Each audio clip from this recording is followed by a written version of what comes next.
Ration പച്ചരി വെച്ച് ചെയ്യാൻ പറ്റിയ നല്ല ടേസ്റ്റി ആയിട്ടുള്ള ഒരു റൈസിൻ്റെ റെസിപ്പിയാണ് കേട്ടോ. നെയ്ച്ചോറ് പോലെ തന്നെ എല്ലാവർക്കും ഇഷ്ടമാവുന്ന ഒരു റെസിപ്പിയും കൂടിയാണ്. ട്രൈ ചെയ്ത് നോക്കാം, എങ്ങനെ ചെയ്യുന്നത് നോക്കാം. അപ്പോൾ ഇത് നമ്മൾ കുക്കറിലാണ് കേട്ടോ ചെയ്യുന്നത്. കുക്കർ ചൂടാകുമ്പോൾ ഒരു ടേബിൾ സ്പൂൺ നെയ്യ് ചേർത്ത് കൊടുക്കുക. പിന്നെ അതിനകത്തോട്ട് നമുക്ക് കുറച്ച് കറിവേപ്പില ഒന്ന് ചേർത്ത് കൊടുക്കുക. അതിൻ്റെ കൂടെ തന്നെ ഒരു ടീസ്പൂൺ വലിയ ജീരകം ചേർത്തിട്ടുണ്ട്. അതൊന്ന് ചൂടായി വരുമ്പോൾ നമുക്കിതിലേക്ക് ഒരു ടേബിൾ സ്പൂണോളം വെളുത്തുള്ളി കട്ട് ചെയ്തത്, ഒരു ചെറിയ സവാള നീളത്തിൽ കട്ട് ചെയ്ത് ചേർത്തിട്ടുണ്ട്. നന്നായിട്ടൊന്ന് മിക്സ് ചെയ്തെടുക്കുക. ഒന്ന് ചെറുതായിട്ടൊന്ന് വഴറ്റിയെടുക്കണം കേട്ടോ. ഇനി നമുക്കിതിനകത്തോട്ട് എരിവിന് ഒരു പച്ചമുളക് അത്രയും മതി, കൂടുതൽ വേണ്ട. പിന്നെ അതേപോലെ തന്നെ നമ്മൾ ചേർത്ത് കൊടുക്കുന്നത് തേങ്ങയാണ്. ഒരു കപ്പ് തേങ്ങ എടുത്തിട്ടുണ്ട്. തേങ്ങ ഇത്രയും എടുക്കുക, നല്ല ടേസ്റ്റ് ഉണ്ടാവും. അപ്പോൾ തേങ്ങ ചേർത്ത് കഴിഞ്ഞാൽ പിന്നെ വറുത്തെടുക്കേണ്ട ആവശ്യമൊന്നുമില്ല, ജസ്റ്റ് ഒന്ന് മിക്സ് ചെയ്ത് കൊടുത്താൽ മതി.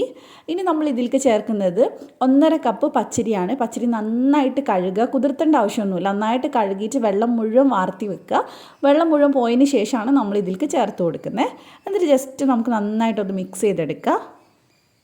അപ്പോൾ കുഴഞ്ഞു പോകുന്നില്ല കേട്ടോ, നല്ല അടിപൊളിയായിട്ട് നമുക്ക് കുക്കറിൽ നെയ്ച്ചോറ് ഉണ്ടാക്കുന്ന പോലെ തന്നെ ചെയ്തെടുക്കാൻ പറ്റും. ഇനി ഇതിലേക്ക് നമ്മൾ 3 കപ്പ് വെള്ളം ഒഴിച്ച് കൊടുക്കുന്നുണ്ട്. ഒരു കപ്പിന് 2 കപ്പ് എന്നുള്ള അളവിലാണ് കേട്ടോ വെള്ളം. അപ്പോൾ 1.5 കപ്പ് അരി ആയതുകൊണ്ട് 3 കപ്പ് വെള്ളം നമ്മൾ എടുത്തിട്ടുണ്ട്. അപ്പോൾ വെള്ളം ചേർത്തതിന് ശേഷം ആവശ്യത്തിന് ഉപ്പ് ചേർത്ത് കൊടുക്കുക. എല്ലാം കൂടെ നന്നായിട്ട് നമുക്കൊന്ന് മിക്സ് ചെയ്തെടുക്കുക. അപ്പോൾ ഇനി നമുക്ക് ഉപ്പൊന്ന് ചെക്ക് ചെയ്ത് നോക്കിയിട്ട് വേണമെങ്കിൽ ഇത്രയും കൂടി ഉപ്പ് ചേർത്ത് കൊടുക്കാം കേട്ടോ. അപ്പോൾ ഞാൻ കുറച്ചും കൂടെ ചേർത്തിട്ടുണ്ട്. ഒന്നും കൂടെ മിക്സ് ചെയ്തെടുക്കുന്നുണ്ട്. അതിനുശേഷം നമുക്ക് കുക്കർ അടച്ച് വെച്ചിട്ട് ഒരു മീഡിയം ഫ്ലെയിമിൽ ഒറ്റ വിസിൽ അത്രയും മതി. അപ്പോൾ ഏറ്റവും ലോ ഫ്ലെയിമിൽ വെച്ച് കഴിഞ്ഞാൽ ചിലപ്പോൾ കരിഞ്ഞു പോകാൻ ചാൻസ് ഉണ്ട്. അപ്പോൾ മീഡിയം ഫ്ലെയിമിൽ വെക്കുക. ഒരു വിസിൽ വന്നതിന് ശേഷം ഫ്ലെയിം ഓഫ് ചെയ്യുക. പ്രഷർ മൊത്തം പോയതിന് ശേഷം മാത്രമേ നമ്മളിത് തുറന്ന് നോക്കിയാൽ മതി. അപ്പോൾ തുറന്ന് അപ്പം തന്നെ നമ്മൾ കുത്തി ഇളക്കിയിടരുത്. കുക്കറിൽ വെച്ച ചോറെല്ലാം അപ്പോൾ ആ ചൂട് സമയത്ത് നമ്മൾ ഇളക്കുന്ന സമയത്ത് ഉടഞ്ഞു പോകാൻ ചാൻസ് ഉണ്ട്. അപ്പോൾ ചെറുതായിട്ടൊന്ന് മിക്സ് ചെയ്ത് കൊടുത്താൽ മതി. അപ്പോൾ ഒരു ഫോർക്ക് വെച്ച് മിക്സ് ചെയ്യുകയാണ് ഏറ്റവും നല്ലത് കേട്ടോ. അപ്പോൾ ഫോർക്ക് ഉണ്ടെങ്കിൽ ഫോർക്ക് വെച്ച് ജസ്റ്റ് ഒന്ന് മിക്സ് ചെയ്ത് കൊടുക്കുക.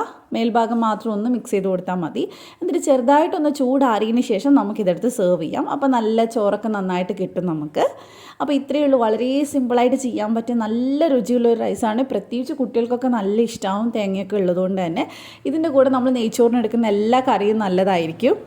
അപ്പോൾ എല്ലാവരും ട്രൈ ചെയ്ത് നോക്കുക. ഇതുപോലത്തെ റെസിപ്പീസിന് വേണ്ടി ധ്യാൻസ് കണ്ണൂർ കിച്ചൺ ഒന്ന് സബ്സ്ക്രൈബ് ചെയ്യുക. ഫേസ്ബുക്കിലൊക്കെ ആണെങ്കിൽ പേജ് ഒന്ന് ഫോളോ ചെയ്യാൻ മറക്കല്ലേ.